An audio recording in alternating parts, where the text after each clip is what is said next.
Good to see everybody. We are going to jump back into the book of Ezra. Good to see you all. What I want to do is I want to go through the book of Ezra a little bit more. We've been talking about, but I do want to very much connect it to things that are happening in the world because it's a process and the patterns continue. You have to see the patterns that we're talking about. So we were talking about it at the beginning about Koresh. So I want to start with the first few chapters we spoke about. We said the king Koresh, Cyrus, he sent the Jews back to build the temple. Okay, as we talked about the past couple of weeks, he sent the Jews to go about build the temple. I mentioned to you in the book of Daniel, Daniel had prophesied and already told the king Cyrus, Koresh, he'd become the king. He told him the famous story there, if you look in the book of Daniel, with the preceding king of Babylon, the famous story where he saw the vision of a hand and was writing on the wall, where the expression, read the writing on the wall, comes from. And Daniel said to the king, the final king of the Babylonian Empire, Belshazzar, you will be killed tonight. And that happened, and the Persian Median kingdom started. And that was going to be this kingdom of Cyrus. It was first started by his father-in-law, who was Median, and there was a treaty between Media and Persia, and he became the second king after a year after his father Darius died. But that was the prophecy. So they knew they had to send the Jews back to the land of Israel. Now I want to just talk about this a second because, if you look up a little bit in history, there's some different discussions about this king Cyrus.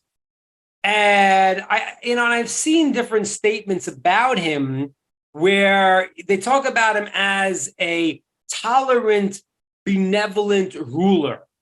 And that the idea that when he sent the Jews to go and to do it, it wasn't his only philosophy for the Jews, but rather in the history books, the way they portray him was this noble person who had a very tolerant vision of how to rule his country, which is fascinating because the Babylonians, what they did was they took you, they conquered you, they exiled you, they moved you around to different places. So you would never feel control over your land. But Cyrus, as the Persian king, he had a different view, a patient, tolerant view of what countries should do. Now, I guess there's some discussion. Was it that he really wanted to? I saw someone say that he wanted to do this for the Jews because he knew this was the right thing to do, but he couldn't specify them in particular. So he made it that he was benevolent to all of his subjects and let them practice as they were practicing. Or I don't really think it's a problem. You could say that the king, Cyrus, he had a benevolent quality to him. He believed in whatever, he was not a Jewish king, but he believed that God, Hashem, is God, and therefore he wanted the Jews to go back, and he ran his country in a way that he gave people their freedom to do as they wanted to. I want to just think about this because there's a lot of intrigue in what happens in the world of politics. Why do people do what they do? Do they have noble intent, not noble intent? I think this is really important to sort of understand some of the things that were going on. I don't know, and when there's going to be an election in America, another year away, and the world's in a very tenuous place. I know a lot of people had complaints about President Trump. President Trump moved the embassy to Jerusalem. It was a very fascinating statement. It was a view he had of the of Jerusalem's position in the world, and I think that really you can go and see, and this is very strange, but sometimes when people you don't even know what they're about, but the people who have a hatred towards the Jews and thereby of God. I want it to be very clear because it says that the ones who hate the Jews, it's a hatred of God because it's called his people. Like if a person says, this is my child, I always say that's how you know the friend that loves you. The person who can't stand your kids because, they're so noisy, this and that, I don't know. The person who really kind of feels an affinity to your children, usually they really have something special connection to you.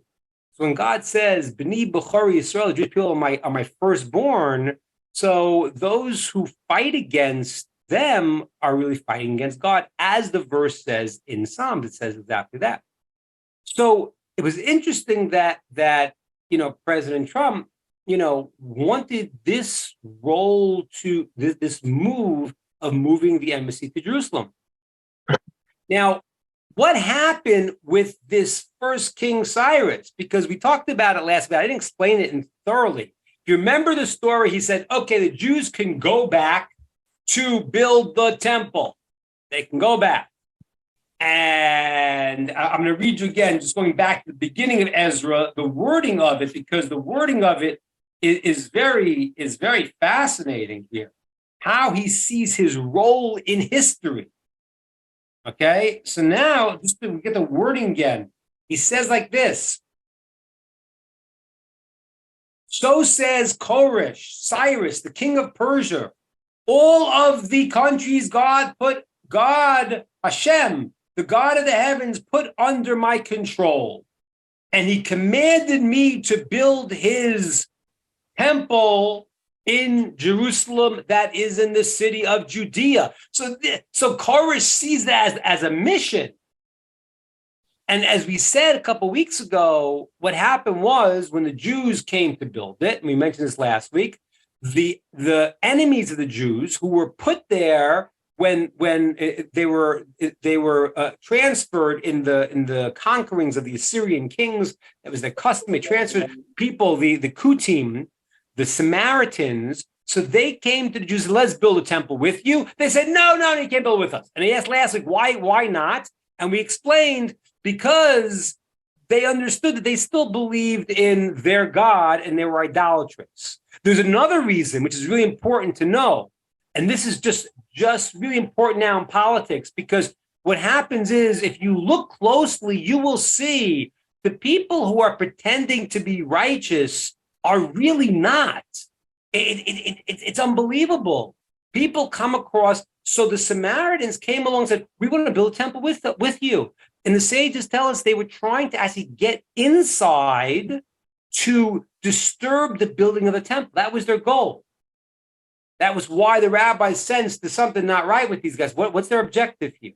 And they said no. Now, when they go and they complain, I mentioned this last week, they sent the letter to the first king Koresh, Cyrus, and they said, the Jews are building a rebellious city. Okay? Now, I'm going to answer a question. We talked about this last time, but I want to explain a little bit better. That's a very dangerous lie to say, right? Because if you go and say they're building the city, they weren't. They were only building the temple. They weren't building the city wall. That's going to happen later. So how could they say a lie to the king that's so obvious?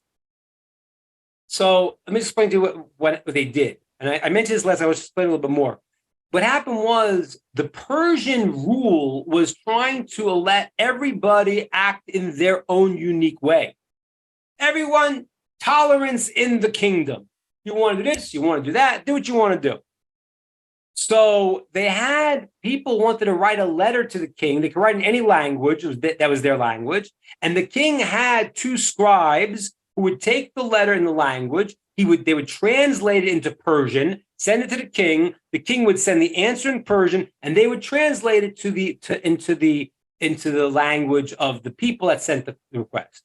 So if you look there in the beginning of Ezra, what happened was the wording that they wrote was very strange. They wrote, The Jewish people, I'll read you the words, you'll see it. They were like this. They said, you should be, it's in verse 12. It should be known to you, the king, the Yudoi, the Salikum Levada, the Jews you sent up, Eliana Atul Yishlayim, they came to Jerusalem. It's chapter 4, verse 12. It is a rebellious city. Ubeishta, and evil. Banim, they're building. The Shuraya, Shachlila, the Ushaya, Yachid. They are building the city, and they are making it. They're going to rebel against you. Now, the wording is funny because you can read it two ways. Like this. Just watch this. What happened was the king Cyrus said they can build the temple. He didn't talk about building a fort, a wall around the city. He didn't say that.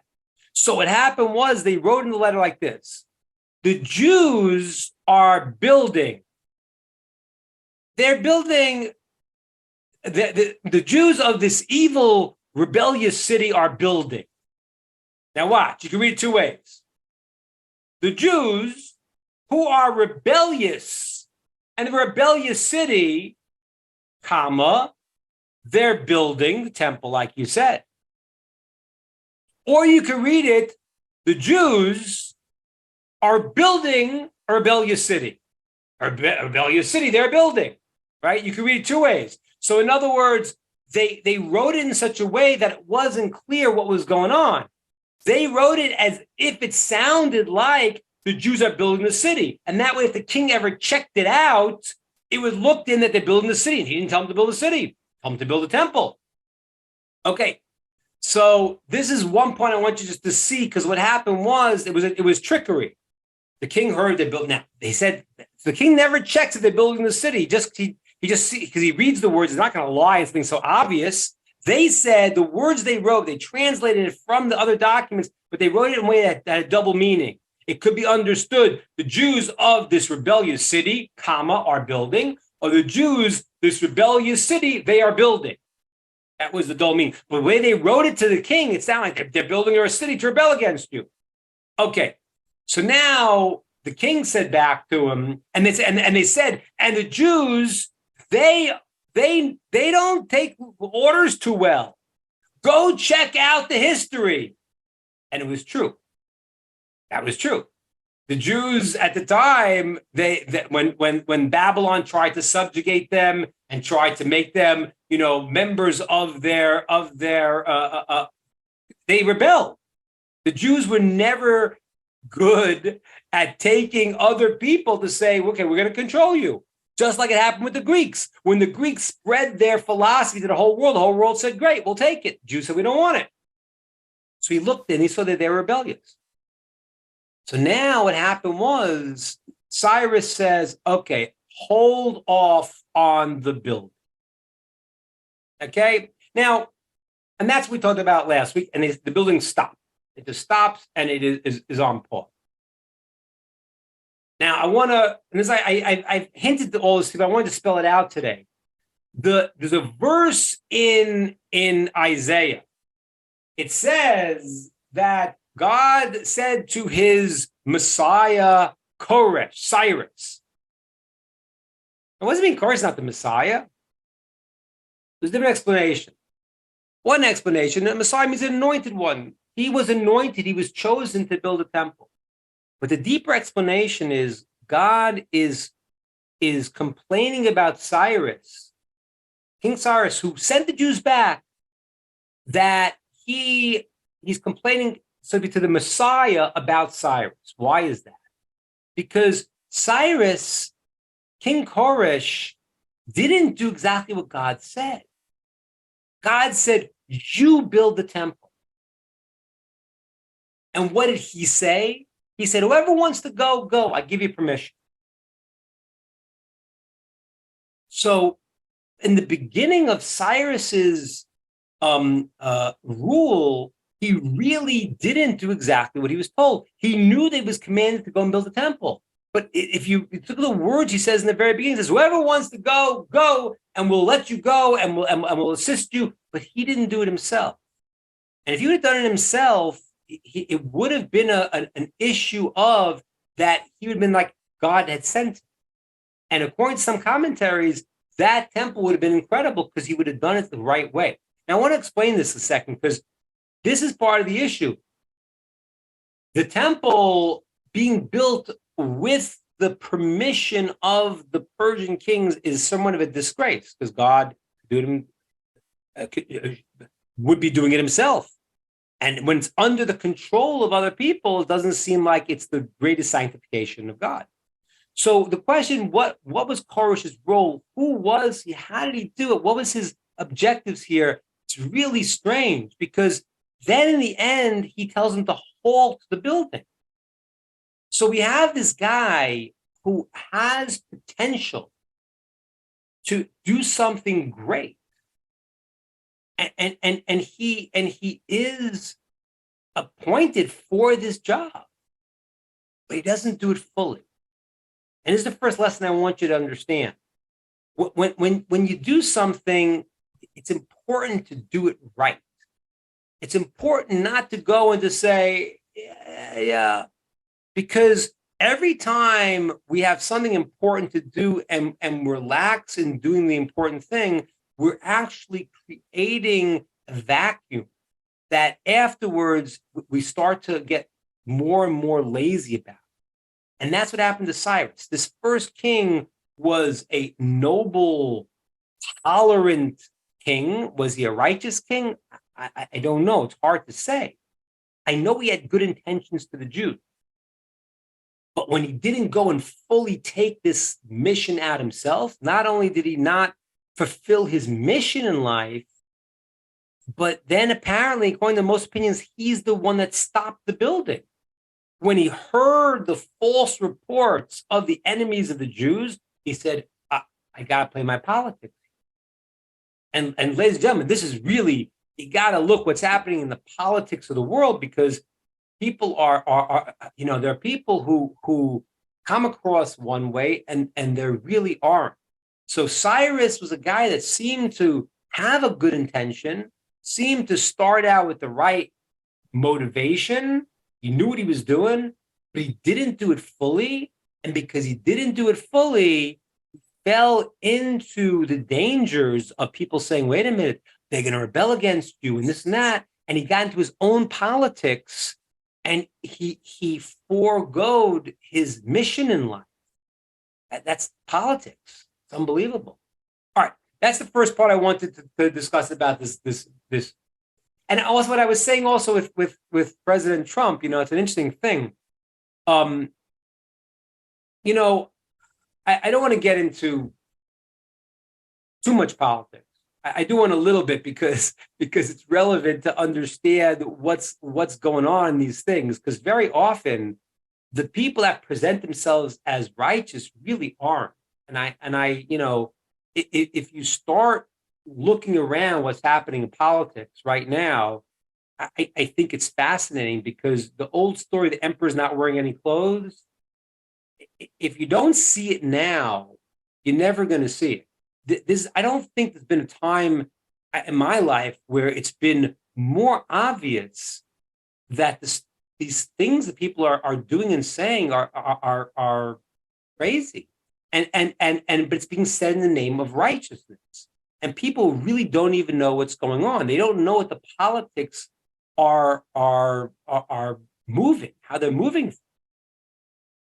So I was going to say with President Trump, always the question was, what is his personality? Is he nice? Is he gruff? This and that. And in a certain sense, as far as, let's say, a Jewish leader, the king has to be a righteous, holy person. If he's not, he can't have the job. But I don't know if the first Cyrus that he was, what he was. I don't know I don't know if he was an egotistical person. I don't know if he was a haughty person. I know that he had a vision of doing something that was right. And therefore, that is crucial. What is the leader of the country trying to do? What's their objective? Are they trying to destroy? And you should look very carefully, because if their objective is the undermining of the Jewish people, and it's subconscious, that means really subconsciously they're on the wrong side of history and they're on the side against Hashem.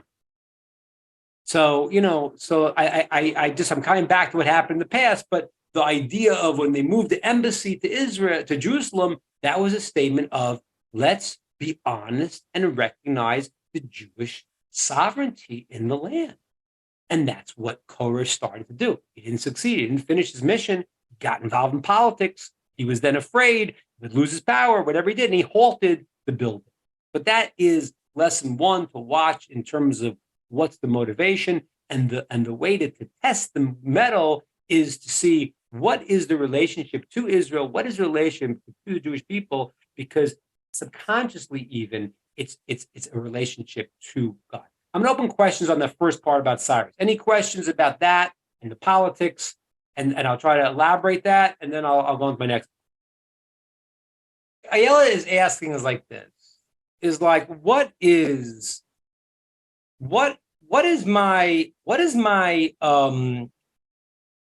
expected of me? Is expected of me to be a political activist or a spiritual righteous person? So what happens is like this, is that you don't have to be a political activist. Everyone has to act righteously. If everyone acts righteously, the politics will all work out. It's not the solution. The politics is the symptom.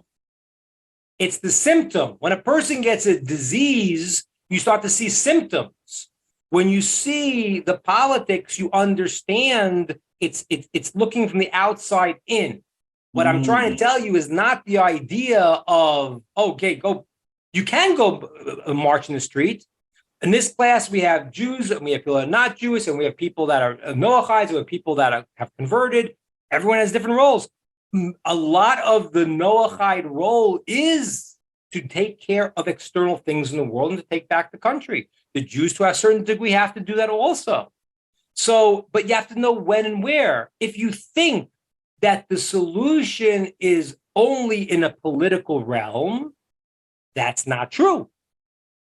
But like everything, you have to understand that everyone's got to act righteously, and there are times where you need to physically go out and do something.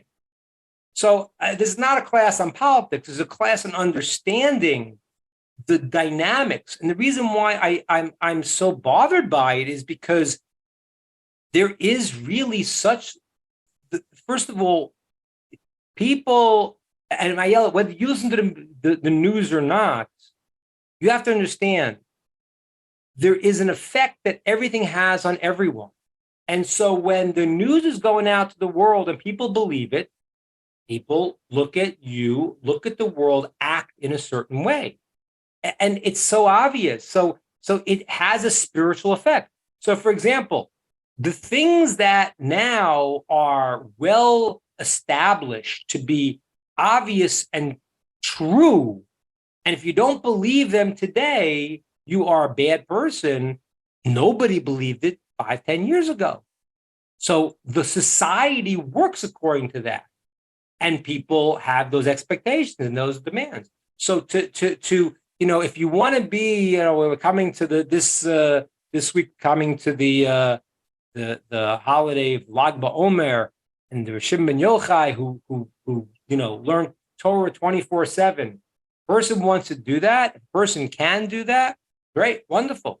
There are few. The Talmud says there are very few people who can disconnect and be totally in the world of spirituality. Very, very, very few people. Those who do that should do that. They should not do other stuff. I know people like that. But if a person has to deal in the world, they have to stand up and do what's right. There's a time to fight. There's a time to not fight. Okay, good. Let's go on a little bit. That's the first part about Cyrus. Okay, now, so then we got to now. That's we got to last week. We talked about how the temple building was halted. Now, that stayed for a while. Okay, that stayed for a while, for 18 years essentially. You had the rest of the kingdom of Cyrus. Then you had Achashverosh, the story of Purim. And then you had the next king called Darius the Persian, who, according to the sages, is Achashverosh and Esther's son. Okay, now, and Ayala, this is my next answer to your question. So in chapter 5, verse 1, it says, the prophet Haggai and Zechariah stood up and told the Jews, get up and build a temple. Wait a minute. The king just halted. I mentioned to you last week, I said that there are commentaries that the reason why they didn't think to do it, they had all calculations, spiritual calculations. One was, we know there's going to be a war before the Mashiach comes, and there's no war. We haven't seen the war, so it's not the time. And so they had all this, they were trying to read the signs. They couldn't read the signs. They had halted the building of the temple. Now there's a new king, Darius, who we're going to see is favorable to the Jews. According to some opinions, he is Jewish because his mother's Esther. So what happens is, but the Jews are now like stuck in their reality. The temple was halted, the building that was halted. And so the prophets come up, Haggai and Zechariah, and said, get up and build. That's what God told them. Don't worry about the king. Don't worry about the politics. Get up and do. Okay? And that's the thing. It's time to get up and do. So they get up and they start building the temple. Okay? So what happens in chapter 5? So then the enemies of the Jews come back. They say, hey, who told you could do this? Where's that from? And they give them, and this is a kind of relating to Ayela's point. They basically, the response that they give them is that, that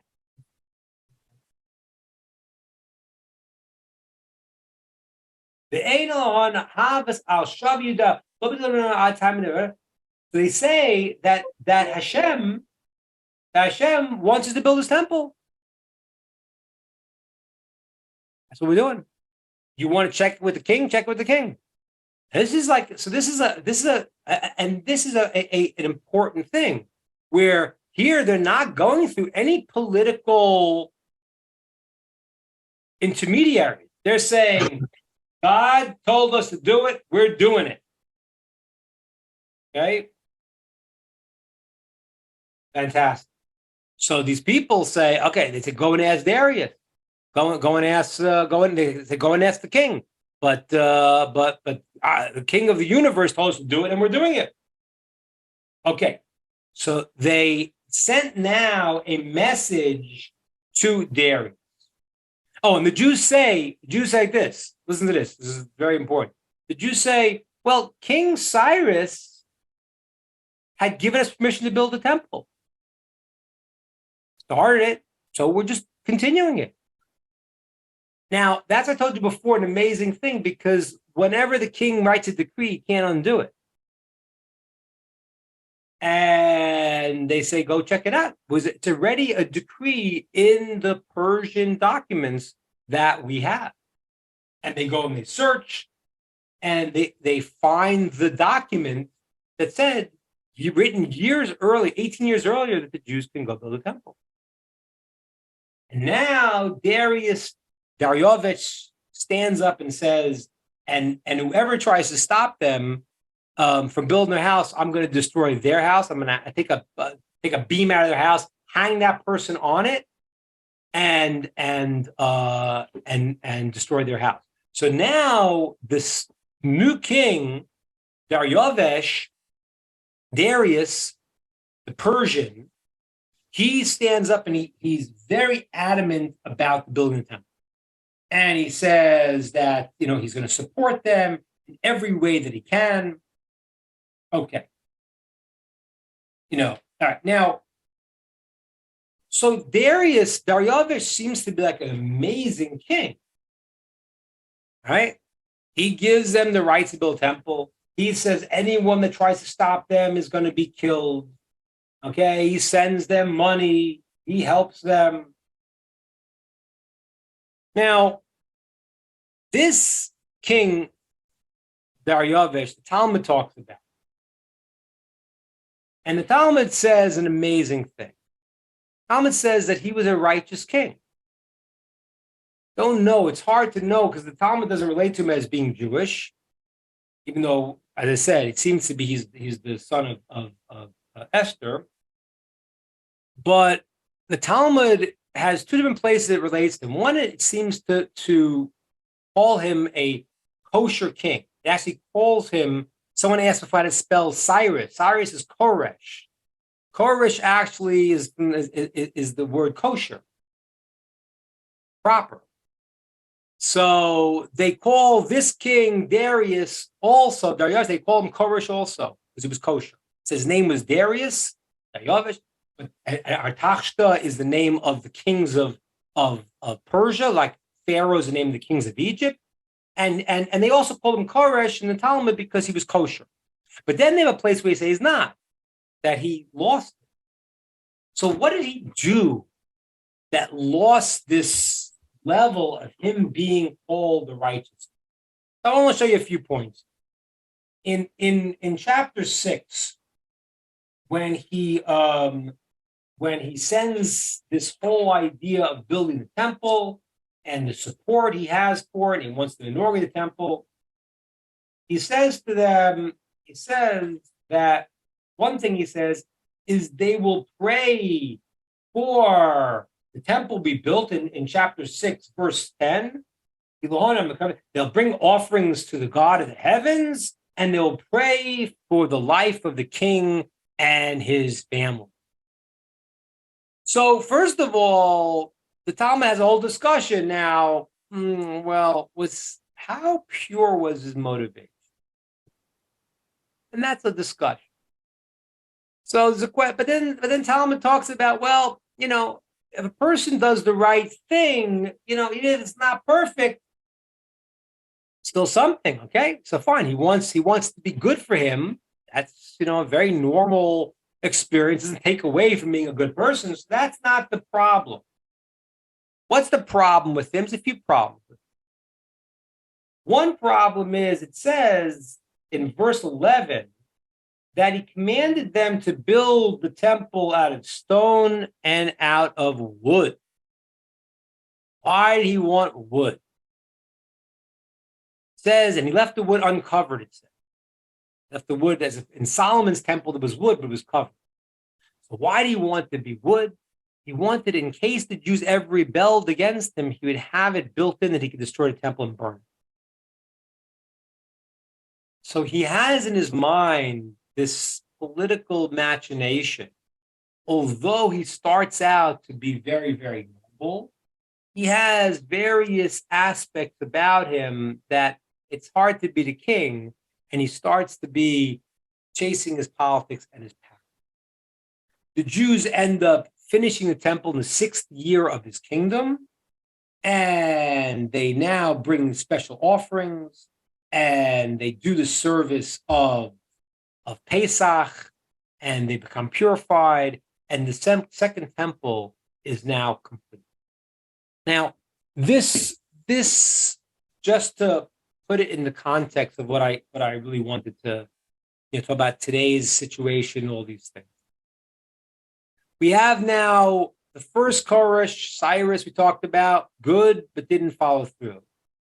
Darius, also good, even better, he was a righteous king, called a righteous king. And then he again created his own machinations, afraid of this and of that. He wanted to be able to burn it if he had to. So what happens is that the Talmud says, the Mishnah says, a person should be very careful when they subjugate themselves to the government, because the government has its own objectives, and you have to understand what are the objectives of this government. What is it they really want to do? Persia was a seemingly beneficent kingship, gave the Jews the right to return to the temple. But as I mentioned to you last week, there were still places in them where it wasn't so great. So the thing you have to understand and we have to look at, and I started talking about politics. I yelled and said, "Wait, I don't listen to politics." I need you to really question what you're hearing, because we're hearing stuff that is not genuine. We're hearing stuff that's not right. I just is. Whenever they tell me about a fact checker, I get very nervous. Who decided with the fact checker? How did you decide? A lot of stuff is this is the politics, that the machinations. And there are people that have good intent, there are people that have not good intent. And sometimes people with good intent, they have something, but then they get led in a different path. And even this righteous king, Darius, who the Talmud says himself, the righteous king, he says that he was hechmitz. He eventually became not so great. And that's the problem. The problem is when you start to get into the political machinations, you lose your perspective. And it's really, really crucial for us right now to understand what we want. The Jews, it's an amazing thing, and I don't know how it's going to play out, but the Jews in this story, they didn't wait for the king to give them the okay. They said, this is what we got to do. Do I think that has to happen now in Israel? Yeah, I kind of do. I do think that waiting for America's approval and everything else is a problem. Because America doesn't understand, whatever, though there are those who have negative intentions, you got to remember, America, my parents were came from the Holocaust and couldn't get into the country. Okay, no, I can't, My uncle who was after the concentration camps, my parents wanted to come to America and they couldn't get in. Finally, they got in. My uncle and my aunt decided that, no, we're not going to America, we're going to Israel. And they waited for a boat to get to Israel. And in the middle, the British came and they forbade them from coming to the land of Israel. And my uncle, who was just in concentration camps, spent 2 years in a Cyprus prison because they wouldn't let him come into Israel. And these are the righteous, noble thing. It's like unbelievable. It's unbelievable. So this is what people present certain things. They present certain rationales that are incorrect, and we have to see through that. The Jewish people, therefore, I do think right now what's happening in Israel is the importance of the Jewish people saying, this is what we believe, this is what we're doing. Now, the reason why it's hard is because there's an internal conflict in Israel also. The nation itself has to rise. And as the people, what Eyal was saying before, as the people become more connected and return to the Torah, that is going to be the ultimate process that's going on. And I'm going to give you a one quick thing from what we're going to see from next week when we go into, because this is really how it all ties together. What we're going to see next week is that after the temple is built, Ezra is going to come up to the land of Israel. He's going to come up. We'll see it next week. And when he comes up, the people have fallen. They've done a lot of negative things because their leaders weren't with them. They were fighting and they were going through sufferings and hassles and everything else. And Ezra creates a revival. He gets the people to unify to serve the Torah again. In Jewish history, what happened was the Jews were in exile for many years. And they were persecuted. And in the mid-1800s, there was a process in Western Europe where they were talking about emancipating the Jews, letting them go to university, letting them get jobs. They couldn't have jobs. The only job they could have was to be a money lender. They couldn't own land. And for some reason, even though the Christians nullified the entire Torah, they kept the law of no interest. It's kind of funny because they get rid of everything else, but they did it because they figured that was going to create, a bond amongst the people. So they made the Jews lend the money because they couldn't lend money because for some reason they kept that law of not lending, and the law of not lending is not evil to lend money from interest. That's not evil. It's just you don't do it to your mother. That's not nice. The Jewish people amongst themselves can't lend an interest. They made them lend an interest, and the Jews are persecuted. In the mid-1800s, they created a movement called the Reform Movement, Judaism. Now, this is not at all connected with the original laws of the Torah. It actually says it. They reformed it. They changed it. They wanted to separate from the laws of the Torah, try to get accepted by the non-Jews that were persecuting them, and they thought they can get emancipation by being more like the nations. They introduced an organ into the service. They changed the laws to make them more seem like the nation. Now, it didn't work. Didn't work too well. Didn't work. And that's what, the whole.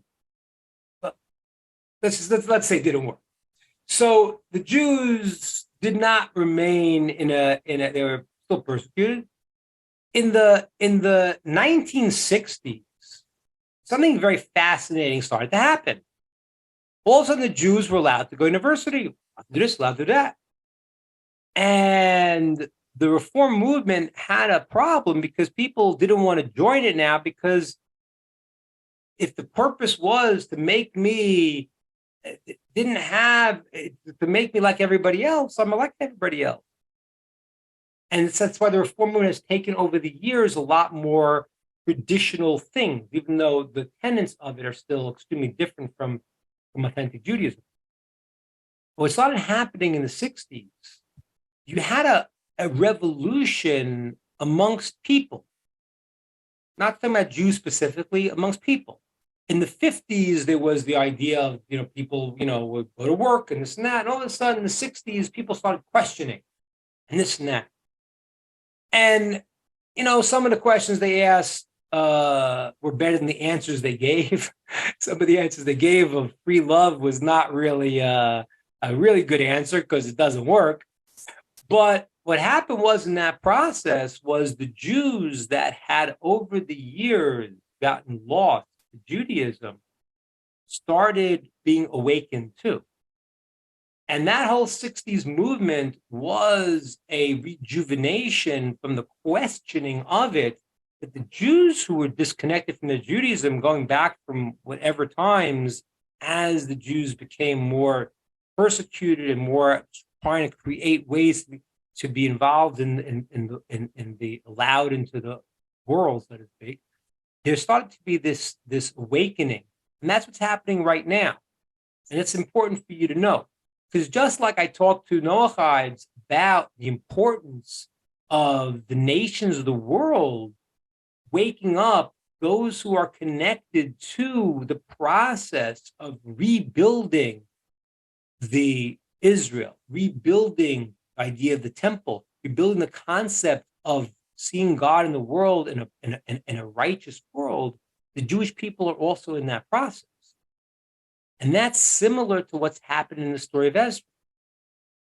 Usually before there is a reawakening, there is a fall. That's just the way it goes. The darkest hour is before the dawn. And so very often people get lost, and then they start to see, they start to wake up. That's happening on a world level. That's happening amongst the nations, and it's happening in the Jewish people. And I'm going to end with the answer to Ayelet's question before. You got to do both. You have to go and you have to wake ourselves up, nations of the world, the Jews, do the right thing. And then when you want to do the right thing, sometimes you need to stand up and do. The Jews had to go and build a temple. They had to say, we're going to risk it. we're doing what's right. And that ability, that conviction to do what's right in the world has to come into play. And that's what we need to do right now, is to take all steps that we have to do to make the world a better place, and to see through the lies, because the politics and the lies and the backdrop that you see in the story of Ezra is going on today just as bad, if not. So let's stay strong. Remember, the Nazis, before they started the extermination, they forbade the Jewish shechita. The way the Jews killed the animal is the least painful way. I have a friend who has the medical person who shows you that's the least painful way. Torah, the way it describes to kill the animal in the least painful way. But the Nazis, they forbade it, saying it was cruel. Okay? So the people that killed millions and millions of people, they claimed that this is cruel. So yeah, they're often mirroring the exact intent that they that's right. That's right. That's right. So so when someone tells you this is what it is, question it. Say, well, what is your agenda? What are you really about? And God willing, if we try to do that and we pray for it, we're going to be able to see through the lies and do the right thing. All right, it's late here, everybody. Rabbi, we had questions before you came on the air. I mean, people were asking, how long are you in Israel for? We are here another what's the date? Another about 5 weeks, I think. I see. That's what I said. I think you dropped the hint. Mid-June. Yeah. Okay. Excellent. So we're on tentative for the same time next week? Same time next week. We're going to finish the book of Ezra next week, and we'll start the book of Nehemiah. And I'll explain to you, even if the book is really called Nehemiah, because it should be called Ezra. But we'll discuss that next week when we finish the book of Ezra, who these two people were. Maybe we'll even reveal some of the deeper ideas of who their souls were. We'll talk about maybe. And how this all relates to the process of the return. Excellent.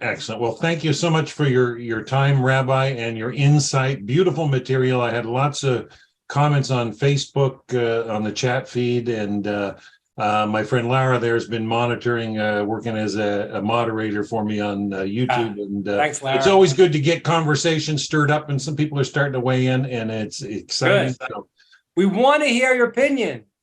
This whole censorship thing is really bad. We did have one fellow, Rabbi. We did have one fellow when you're talking about honoring leaders, and the one guy got a little upset and said, "Well, what about like Hitler?" And I said, "Well, you need to respect the country's right for self-governance." And yeah, he said sometimes it's impossible. I said, well, that's why it provoked a world war. I mean, okay, like Hitler was an ultimate Russia, was the ultimate in the worst of the worst. So that's a different story. Hitler's a Molech. What I mean is when you have a so I don't mean Hitler, because Hitler is the worst of the worst, and you have to go. But what I mean is that when I have a country, there is the role of the leader, not the person. If the person's bad, you got to tell him off, and it doesn't take away from it. I mean, Elijah the prophet, he although he acts with dignity to Achav, King Ahab, he tells him off. He says, "You are the destroyer of Israel. You're a disaster." And so I don't mean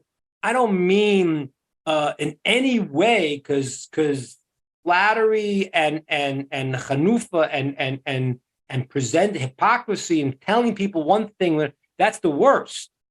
I'm not saying that.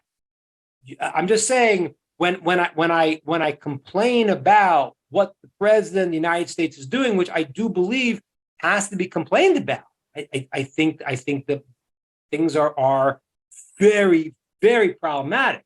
I could still do it in a dignified way to respect country.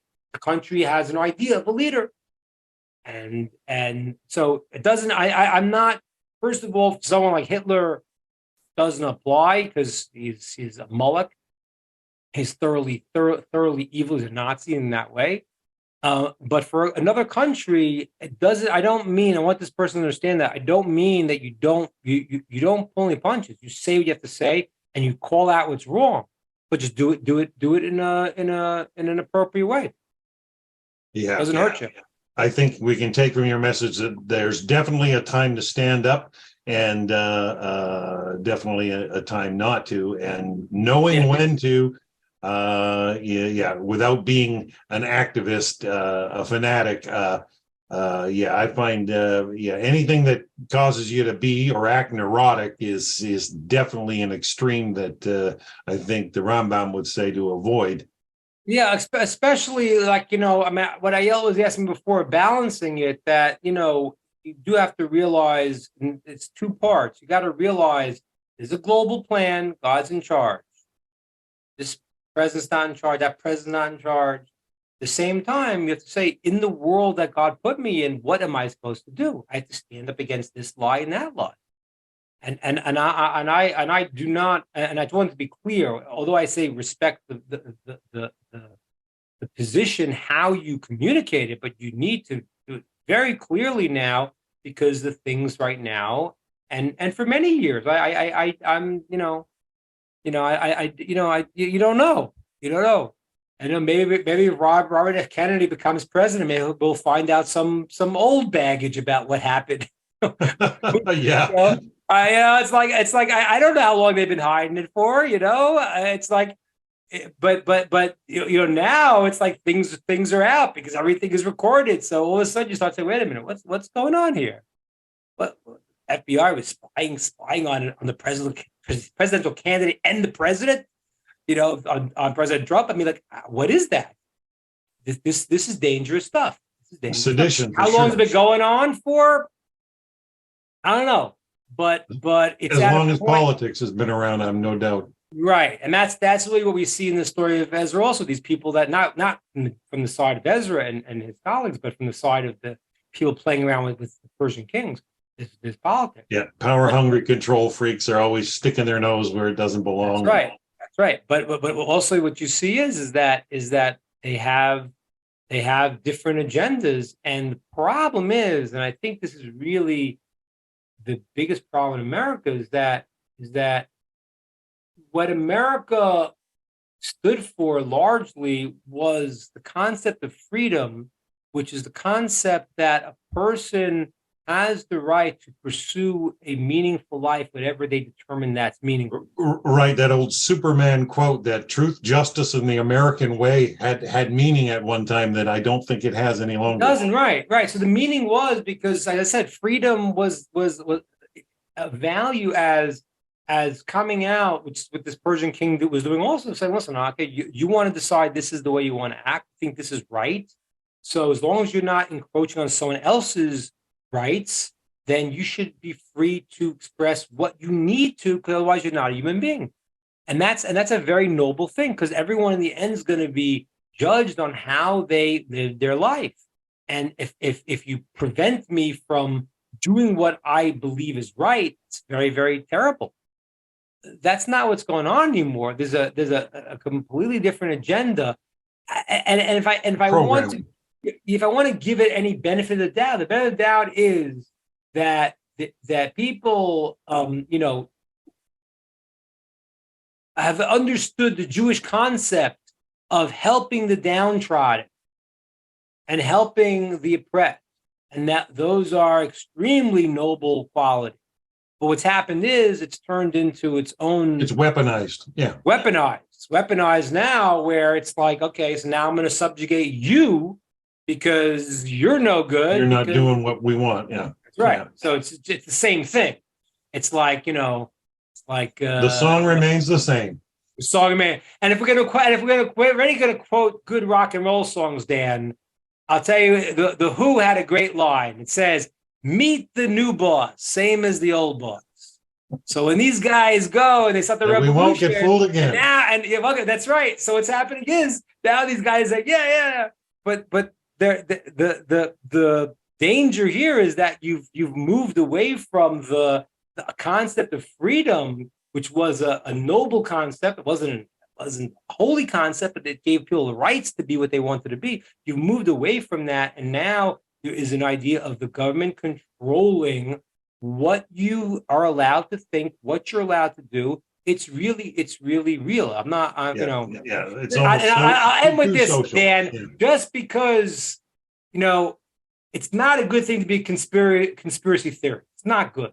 Unless there's a conspiracy going on. That's not a bad idea. That's my thought. Wow. Well, on that, Rabbi, I should let you go because I know your time is important. And thank you for staying up so late for us in Israel. And I do appreciate these classes so much. So we will be back next week with our Working Together series at the same time. Hearing more from Rabbi Karmi Ingber on finishing the book of Ezra. I look forward to it. And I just wanted to give a special thanks out to Sandy Wells for hosting the Zoom meeting, the Nativ Zoom meeting in Rod's absence because he's away today. And thank you, Sandy. And so we're going to sign out for today. Until next week, have a wonderful, wonderful week, everybody. Bye for now.